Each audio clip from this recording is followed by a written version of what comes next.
नमस्कार दोस्तों, स्वागत है आपका ए टू जेड स्टोरीज अद्भुत ऑफिशियल पर। साधु संत फकीर गुरु रहबरों की सदा ही जय जयकार।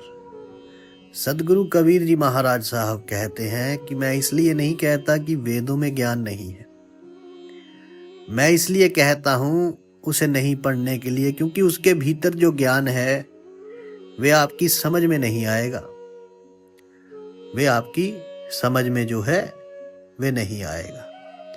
क्योंकि जब सदगुरु कबीर जी महाराज से लोगों ने प्रश्न किया कि प्रभु, जो भी ज्ञान वेद पुराण शास्त्र उपनिषद और जितनी भी संतों की वाणियां हैं उनमें जो दिया हुआ ज्ञान है वे बड़ा ही गूढ़ है, वे ऐसे समझ में नहीं आता। मन में बड़ी शंका है कि जब इतना कठिन है उसे समझना, तो संतों ने इसे सीधी और सरल भाषा में क्यों नहीं कहा? तो आप स्वयं भी अपने ज्ञान को अपनी उलट बांसियों के माध्यम से उल्टा पुल्टा करके क्यों कहते हैं? आप क्यों इस प्रकार के छंद और इस प्रकार के शब्दों का प्रयोग करते हैं कि लोग उसे समझ नहीं पाते? आपके ज्ञान को बड़ी गहराई से समझना पड़ता है, तभी समझना पड़ता है। ऐसा आखिर क्यों है? क्यों वेदों का जो ज्ञान है वे इतना रहस्यमयी है कि आप फिर कहते हैं कि इन वेदों को मत पढ़ो? सदगुरु कबीर जी महाराज साहब ने इसीलिए कहा कि मैं इसलिए नहीं कहता कि वेदों में ज्ञान नहीं है, मैं तो इसलिए कहता हूं कि उसे नहीं पढ़ने के लिए, क्योंकि उसके भीतर जो ज्ञान है वे आपकी समझ से परे है। और फिर भी यदि आप उसी के पीछे पड़े रहो तो लोग आपको मूर्ख बनाना शुरू कर देंगे, ये कहकर कि हमारे पास आओ, हमें उसका मतलब पता है। व्यक्ति को समय के साथ चलना चाहिए। समय समय पर लोग इस धरा पर आए हैं। श्री कृष्ण जी ने गीता का उपदेश दिया, और भी अनेकों संत आए, महापुरुष आए, उन्होंने भी जो अपने अपने अनुभव है वे सभी जो है अलग अलग भाषाओं में लोगों से अपना अनुभव उन्होंने साझा किया है। और रही बात कि ये ज्ञान गूढ़ क्यों होता है, इस प्रकार से क्यों बताया जाता है कि जो है समझना थोड़ा कठिन हो, ये सब जटिल आखिर क्यों है? तो इसके पीछे एक रहस्य है, और रहस्य ये है कि जो अधिकारी है वे इससे वंचित नहीं रहना चाहिए, और किसी दुष्ट को जो इसका अधिकारी नहीं है उसे ये प्राप्त नहीं होना चाहिए, अन्यथा वे इसका दुरुपयोग कर सकता है। जो भी योगी है, साधक हैं, ये कभी भी ऐसे व्यक्ति को ज्ञान नहीं देते हैं जो कि इनका दुरुपयोग कर सके। आपने पूर्व काल में देखा ही होगा, इतिहास उठाकर देखिए, उसमें आपको पता चले कि कितने ही ऐसे लोग हुए, ऐसे राजा और इस प्रकार के राक्षस हुए जिन्होंने इस ज्ञान को प्राप्त करके उसका गलत इस्तेमाल किया। चाहे फिर वे हिरण्यकश्यप हो, चाहे वे रावण हो। रावण भी तो चारों वेदों का ज्ञाता था, इतना बड़ा तपस्वी था, किंतु उसने अपनी वो सारी शक्ति किस में लगाई? पाप में लगाई, अनाचार में, अत्याचार में लगाई। तो ऐसे व्यक्तियों को ये ज्ञान ना मिल सके, क्योंकि ये ज्ञान प्राप्त करने के बाद व्यक्ति के पास वे शक्ति आ जाती है, आदमी उस सत्य को जान लेता है जिसे जानना केवल अधिकारी के लिए ही उत्तम माना गया है। ऐसा नहीं है कि इसे कोई भी प्राप्त कर ले। इस अमृत को प्राप्त करने के लिए व्यक्ति को देव बनना पड़ता है, दानव नहीं। जो राहु केतु की आप बात सुनते हैं, उसके गर्दन इसीलिए काटी गई है क्योंकि उसे दानव होते हुए उसके जो विकार थे, जो उसकी भाषा, तृष्णाएं, काम, क्रोध, लोभ, मोह, ये विकार थे, इनको जीते बिना वे अमृत पाना चाहता था, और उसने छल करने की कोशिश की, इसीलिए उसको मारा भी गया। और जो व्यक्ति वास्तव में अधिकारी होता है उसे ऐसा सच्चा गुरु जरूर मिलता है जो उसे इन सब का रहस्य समझा सके, इन सब का भेद बता सके। अन्यथा आप कितनी भी कोशिश करते रहिए, इनका भेद नहीं पाएंगे। सदगुरु कबीर जी महाराज साहब जो हैं इसे एक कहानी के माध्यम से समझाते हैं कि एक बार एक व्यक्ति ने मंदिर बनवाया, और वहां पर जो मंदिर बनवाया और मंदिर का जो शिखर था, चोटी थी, उसमें 25,000 स्वर्ण मुद्राएं रखी और लिख दिया एक शिलालेख पर, इस मंदिर के शिखर पर 25,000 स्वर्ण मुद्राएं रखी गई है। किस दिन? कार्तिक मास के अमावस्या की दोपहर में। अब जिस व्यक्ति ने मंदिर बनवाया था, कुछ वर्षों के बाद उसका तो निधन हो गया, तो उसका जो परिवार था वे उस मंदिर की देख रेख करता था।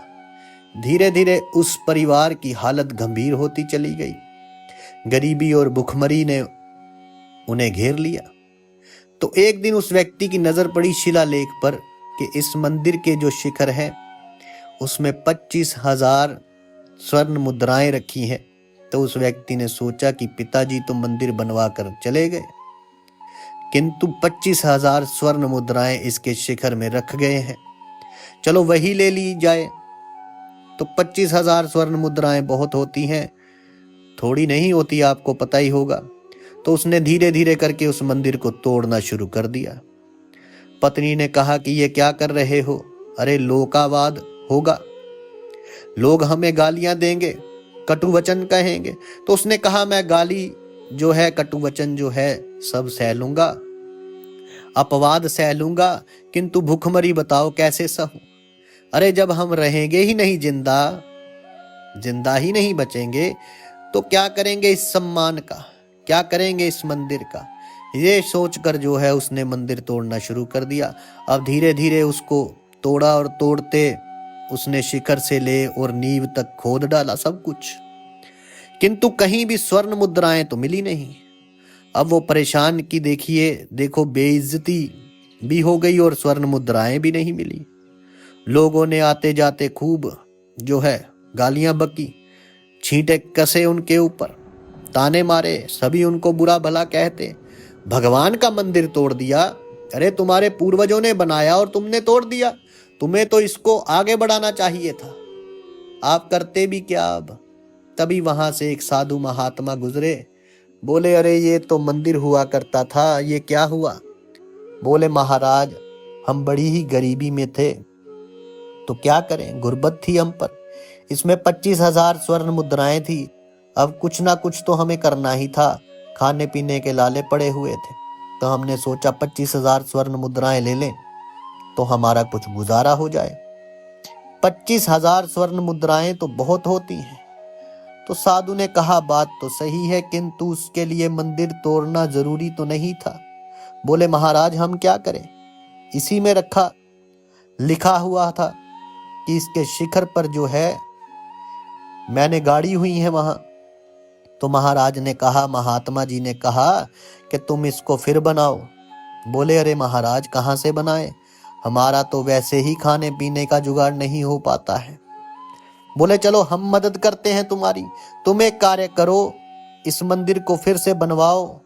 अब धीरे धीरे जैसे तैसे करके साधु ने अपने शिष्यों को कहा, आसपास के गांव के लोगों को कहा, तो सभी ने चंदा इकट्ठा किया, धन एकत्र किया और उसके बाद मंदिर बनाना शुरू किया और कहा कि मंदिर उतना ही ऊंचा बनाना जितना ऊंचा पहले था। अब मंदिर बना दिया, उतना ही ऊंचा बना दिया जितना ऊंचा पहले था। अब बोले महाराज अब बताइए कहाँ है धन? बोले ऐसे नहीं मिलेगा। तो उन्होंने पूछा कि महाराज आप बताइए कि कब मिलेगा?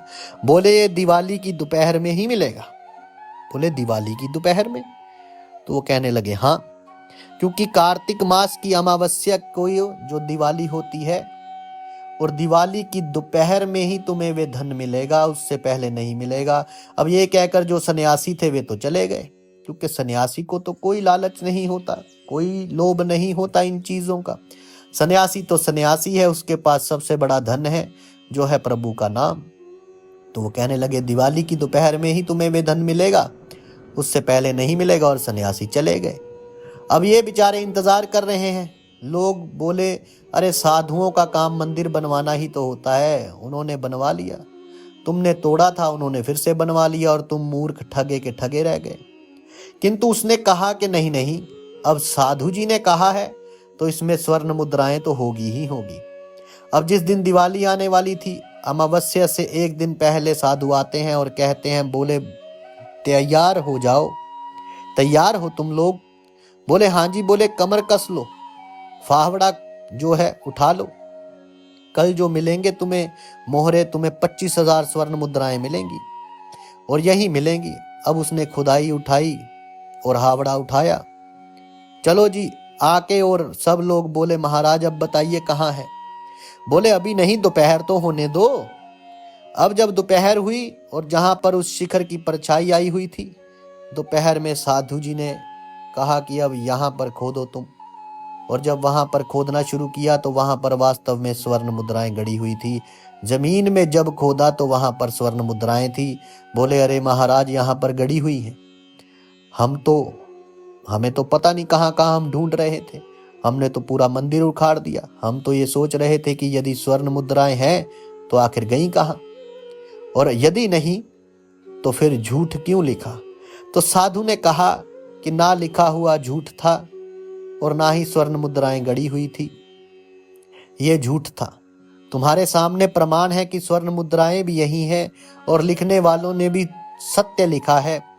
तो सतगुरु कबीर जी महाराज ने कहा कि ठीक इसी प्रकार जो ज्ञान दिया जाता हो, ज्ञान भी सत्य है, किंतु वे ज्ञान गूढ़ बातों में छुपा होता है।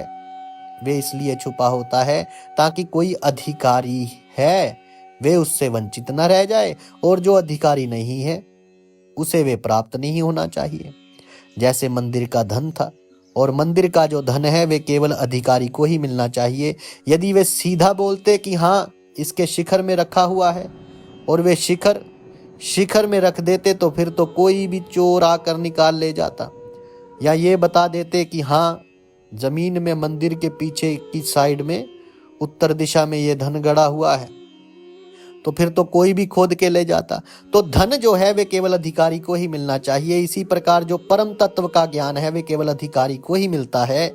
चाहे कोई कितना ही उस परम तत्व के ज्ञान का बखान कर ले, कहीं से भी सीख ले, पुस्तकें पढ़ ले, वेद पुराण उपनिषद सब कुछ पढ़ ले, किंतु उस ज्ञान को प्राप्त नहीं कर सकता जब तक उसके पास कोई सच्चा गुरु ना हो, मुर्शिद ना हो। जानकार गुरु जब तक नहीं होगा तब तक नहीं प्राप्त कर सकता है इंसान उस ज्ञान को। ठीक इसी प्रकार बहुत सी चीजें होती हैं जो कि अधिकारी को ही मिलती हैं। इसलिए पहले परीक्षा ली जाती थी, उसके बाद ही ज्ञान दिया जाता था। और आज YouTube पर जो ज्ञान देते हैं हम, जो इस ज्ञान के अलावा भी और कुछ ऐसी चीजें हैं जो केवल अधिकारी को ही प्राप्त होनी चाहिए, हर एक को नहीं। क्योंकि यदि हर एक को प्राप्त हो गई तो फिर तो बवाल हो जाएगा। उसके बाद जो धर्म है वे खंडित हो जाएगा। इसलिए हर एक को ये मर्यादा का पालन करना होता है। इसलिए हम किसी को जो ज्ञानी व्यक्ति है वो बुलाते नहीं अपने पास और भीड़ नहीं जुटाते, क्योंकि ज्ञानी व्यक्ति कोई व्यापारी नहीं है कि धर्म के नाम पर लोगों को इकट्ठा करे ना। उन्हें किसी चीज का कोई लालच नहीं, और जो लोग आते भी हैं वे कृपा करके खाली हाथ आएं। जिन लोगों को बुलाया जाता है वे कृपा करके खाली हाथ आएं। यही तो ज्ञानी का जो है सारा रंग है। जो गीता में लिखा हुआ है, पत्रम पुष्पम फलम तोयम, ना पत्र पुष्प फल कुछ भी लाने की आवश्यकता नहीं है। परमात्मा इन सब का उसको जो है नहीं चाहिए। ये सारी चीजें इन सब का भूखा नहीं है। वे ज्ञानी व्यक्ति वे भाव का भूखा है। वे संत जो असली होता है वे भाव का भूखा होता है। तो जो है सिर्फ प्रेम भाव के भूखे हैं सब, और विश्वास है तो ही आप बात सुनिए, अन्यथा कृपा ना सुनिए। तो भीड़ बढ़ाने के इच्छुक तो ज्ञानी व्यक्ति होता नहीं है। इसके साथ साथ परमात्मा का ऐसा आशीर्वाद है ज्ञानी व्यक्तियों के ऊपर कि उनके पास भी ऐसा व्यक्ति आ ही नहीं सकता कि जो अधिकारी ना हो। जो अधिकारी नहीं वो ज्ञानी व्यक्ति तक कभी नहीं पहुंच पाएगा। आप कितनी भी कोशिश कर लीजिए, सदगुरु कबीर जी महाराज साहब कहते हैं कि हर चीज अधिकारी को ही मिलनी चाहिए। जो अधिकारी नहीं है वे उससे वंचित रह जाना चाहिए, चाहे कोई कितनी ही कोशिश कर ले। एक बार एक राजा था जो बड़ा ही न्यायप्रिय था, लेकिन प्रजावत्सल था। न्यायप्रिय था लेकिन प्रजावत्सल था। धार्मिक स्वभाव का था। नित्य अपने इष्ट देव की बड़ी श्रद्धा से पाठ पूजा करता। और एक दिन उसके इष्ट देव ने प्रसन्न होकर उसे दर्शन दिए और कहा कि हे राजन, मैं तुमसे बड़ा खुश हूं, प्रसन्न हूं, बोलो तुम्हारी क्या इच्छा है।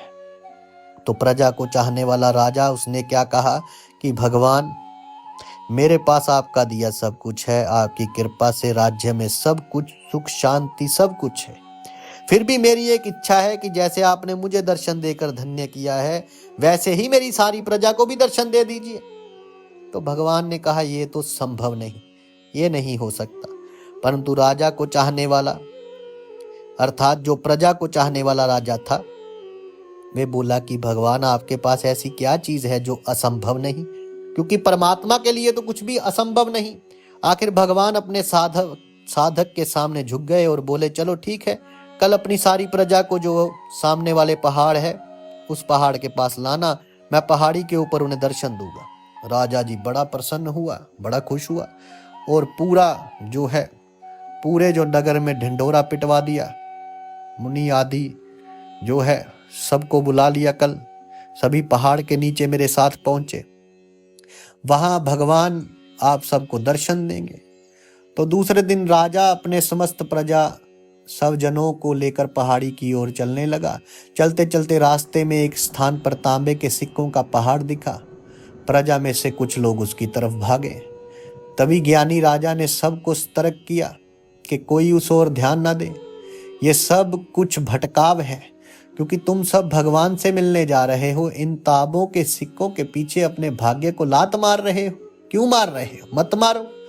परंतु लोभ लालच के वशीभूत कुछ प्रजा तांबे के सिक्कों वाली पहाड़ी की ओर भाग गई और सिक्कों की गठड़ी बनाकर अपने घर की ओर चलने लगे। वे मन ही मन सोच रहे थे, पहले ये सिक्कों को समेट ले, भगवान से तो फिर मिल लेंगे। अब राजा खिन्न मन से आगे बढ़ा। कुछ दूर चलने पर चांदी के सिक्कों का चमचमाता पहाड़ दिखाई दिया। इस बार भी जो बची हुई प्रजा थी, वे बची हुई प्रजा से कुछ लोग उस ओर भागने लगे।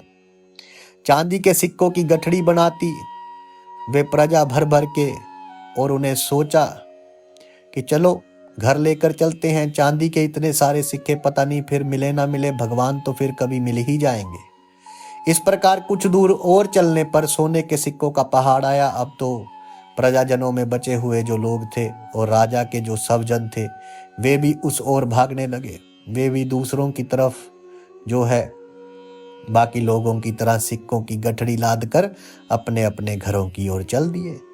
अब केवल राजा और रानी शेष रह गए थे। राजा कहने लगा अपनी रानी से कि देखो कितने लोभी हैं ये लोग, परमात्मा से, भगवान से मिलने का महत्व ही नहीं जानते। भगवान के सामने सारी दुनिया की दौलत क्या चीज है।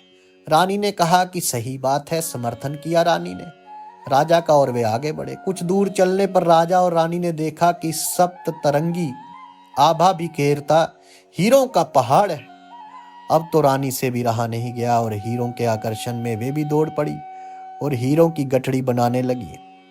फिर भी उसका मन ना भरा तो साड़ी के पल्लू में भी बांधने लगी।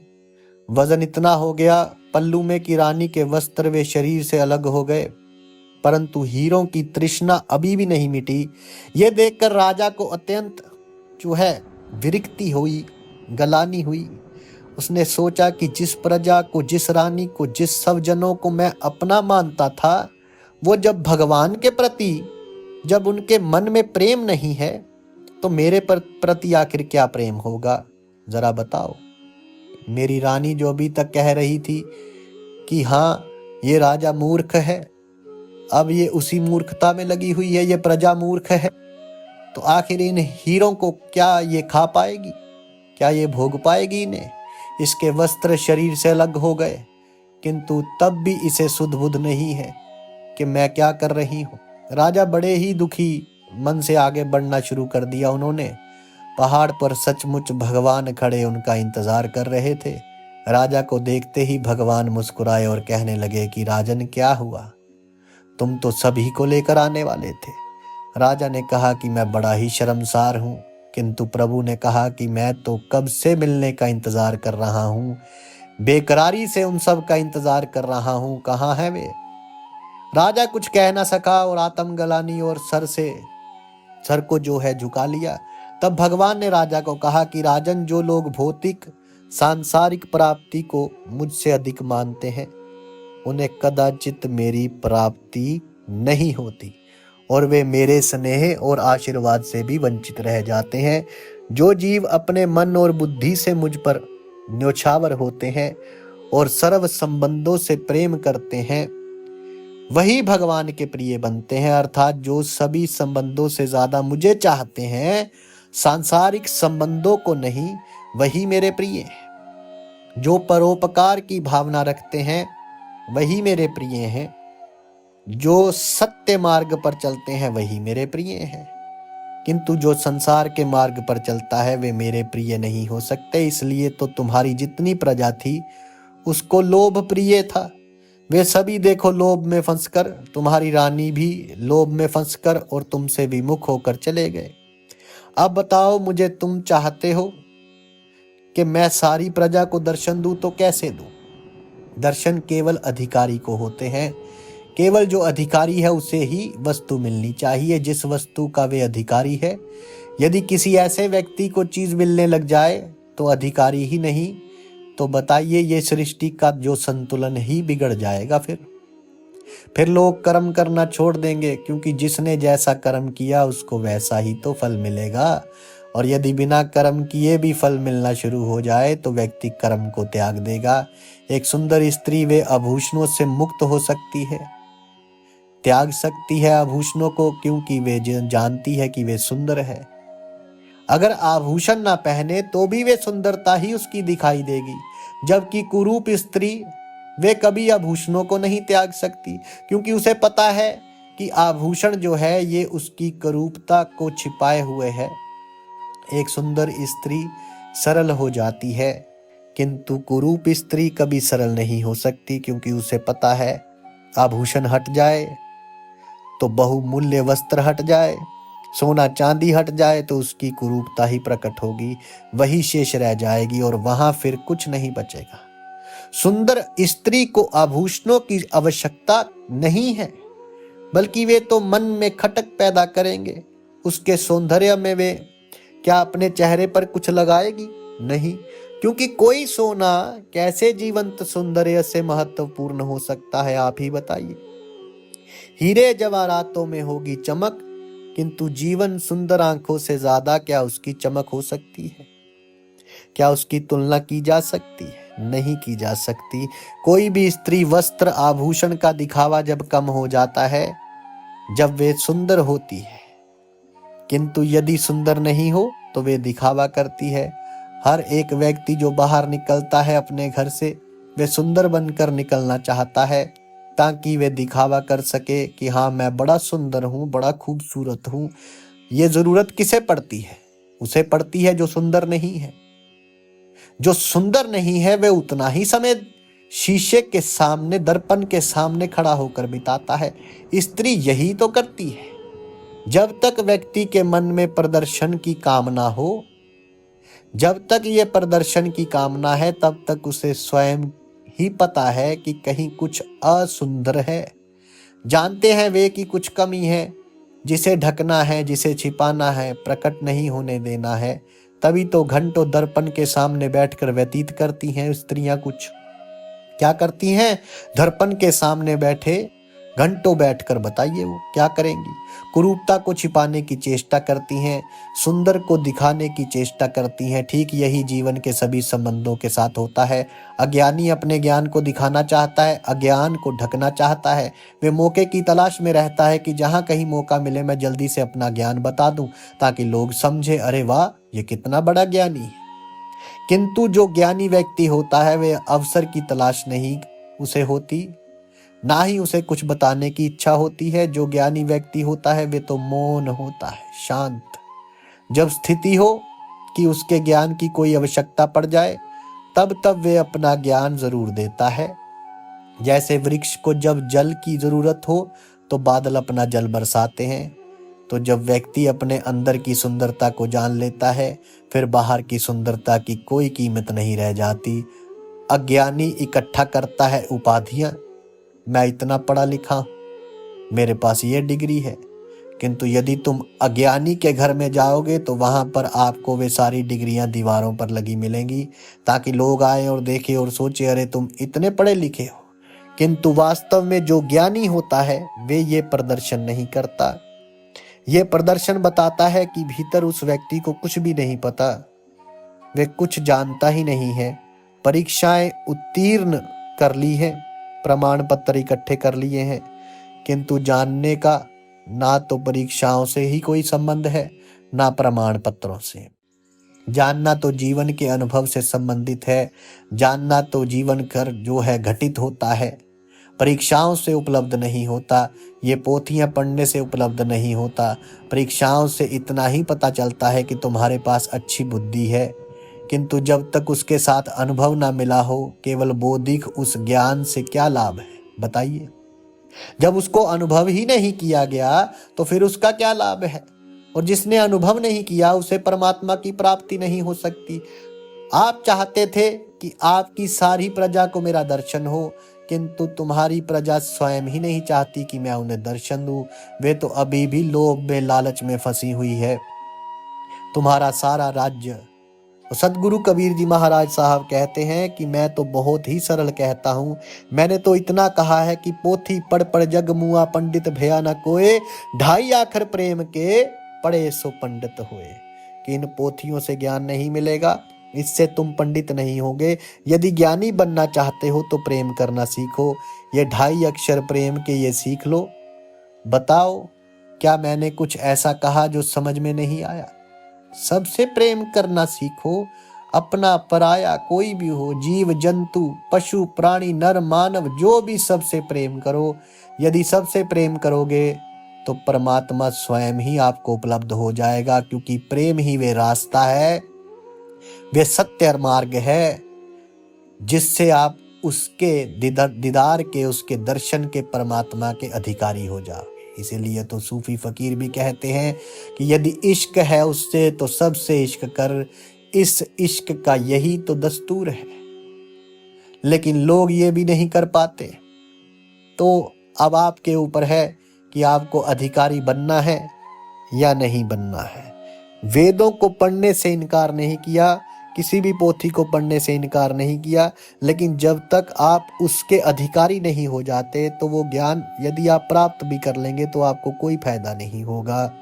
इसलिए प्रभु से प्रेम कीजिए, उसकी इस खलकत से, इस मखलूक से, इस उसके बनाए इन जीव जंतु से प्रेम कीजिए, तो आप स्वयं ही अधिकारी हो जाओगे। और जब आप अधिकारी हो जाओगे तो आपको वो मिल जाएगा जिसे आप ढूंढ रहे हो। साधु संत फकीर गुरु रहबरों की सदा ही जय जयकार।